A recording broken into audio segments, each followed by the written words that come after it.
It just seems like America's got to employ more, more of teachers. Students in the U.S. All right, teaching in the U.S. versus rest of the world. Someone in the chat, one of you guys wanted me to react to this. Couple. Let me just change that. Couple minutes ago. This is Anna. Yeah, let's start with the things that I know about American school. So, I guess, they don't have like school uniforms unless you go to like a private school. Maybe, I'm not quite sure about that. Growing up in Poland, you don't have school uniforms. We had like a couple years where they were mandatory, but not anymore. Growing up in UK, pretty much every school's got uniforms. What else? I don't know. Actually, I don't, because I literally don't know what American schools are like. Since I feel like they're kind of far away, or it's kind of difficult to get to American schools. A lot of people take the yellow buses, right? Is it called the Greyhound bus or the short bus? I don't know. Whatever. But it's not very common in Europe, I feel like. Maybe if you live like quite outside of, maybe in like a very rural place, then there will be like a special bus that comes and picks you up, I think. But I never used one. You know, everything is always kind of close in Europe.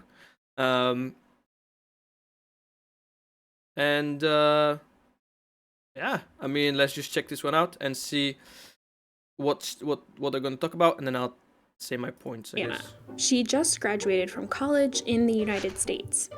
And this is Sophia. She also just graduated from college. Wait, is this going to be like primary school and high school?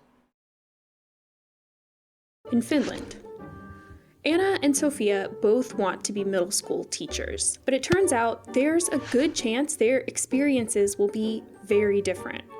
So different that Anna is twice as likely as Sophia to leave teaching for good. That's causing a problem.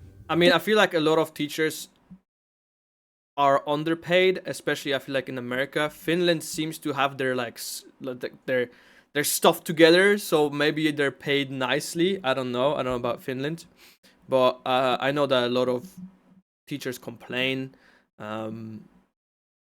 about like the pay in America. The supply And of in the new UK certified too. teachers in the United States is shrinking, but the number of public school students keeps growing.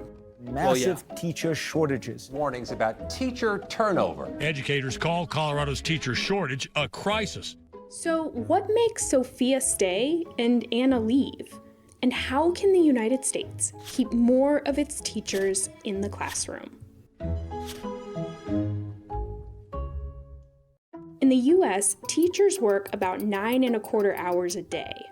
That's an hour and a half longer than the average for teachers in other countries in the Organization for Economic Development, or OECD for short. That's a group of mostly wealthy countries that economists often compare to one another. Teachers in the US work more than 2.5 hours longer than their colleagues in South Korea, Finland, and Israel. Damn. That's crazy.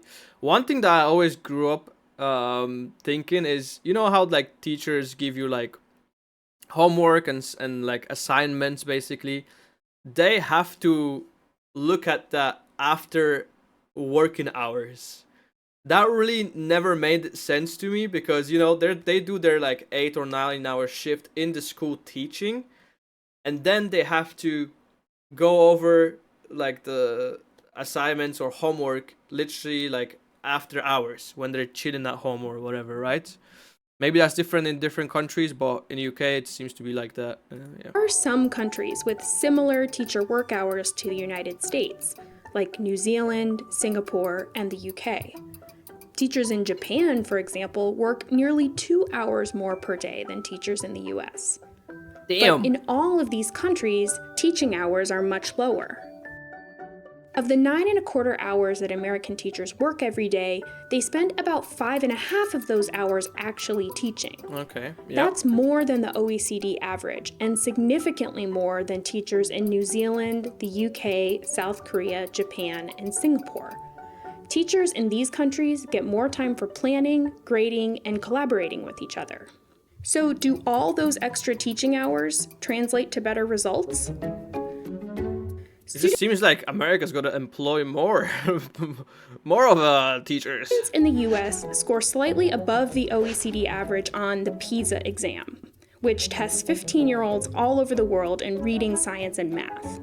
But they score lower than students in countries like Finland, South Korea, Japan, and Singapore, where pretty much teaching hours everyone. are much lower. If we look inside Anna and Sophia's classrooms in the US and Finland, we'd see Anna teaching an hour and a half more per day than Sophia. Anna also spends more time planning lessons, grading student work, and leading extracurricular activities. But those extra hours aren't necessarily reflected in Anna's paycheck. That's what I'm saying. If you compare Sophia, It's kind of sad. You're literally doing work for free. Like, I don't know, man. Like, you would think that you get paid for that. Maybe you get paid like a bonus, or maybe like half an hour's pay or something. I don't know. to other people in Finland with college degrees, she makes about 98 cents for every dollar that they make. That's on par with the pay ratio between teachers and college graduates in similar countries. But Anna and other American middle school teachers only make about 65 cents for every dollar that their college-educated peers make. Damn. Still, as politicians in the US never tire of pointing out, we spend more per student than almost Any country, I think. than nearly every other country in the developed world. but that figure Is that varies true? a lot by state. Okay. New York spends twice as much as California on each student. Mississippi spends less than half as much as Alaska. And American schools generally spend a lot more on security and other non-instructional costs than schools in other countries.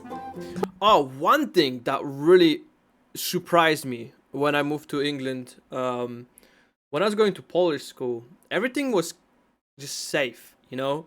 As a 6 or 7 year old, I would just take the local bus, go to school, and come back. There was nothing ever wrong. We didn't have security.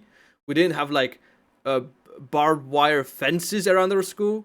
And when I moved to the UK, I was like, who are these guys in the like black jackets and they have little walkie-talkies? I was like, what is that, bro?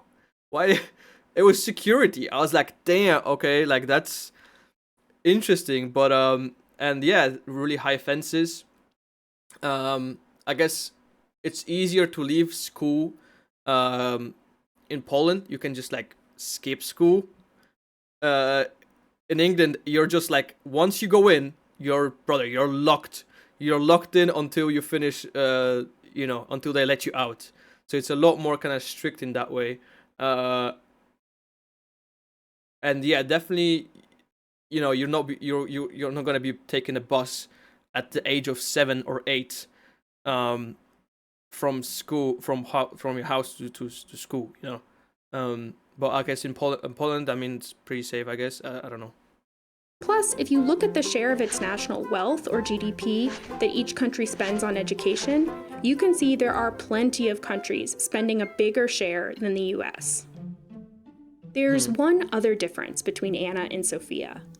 When they're asked whether people in their country value teachers, 2 out of 3 Finnish teachers say yes.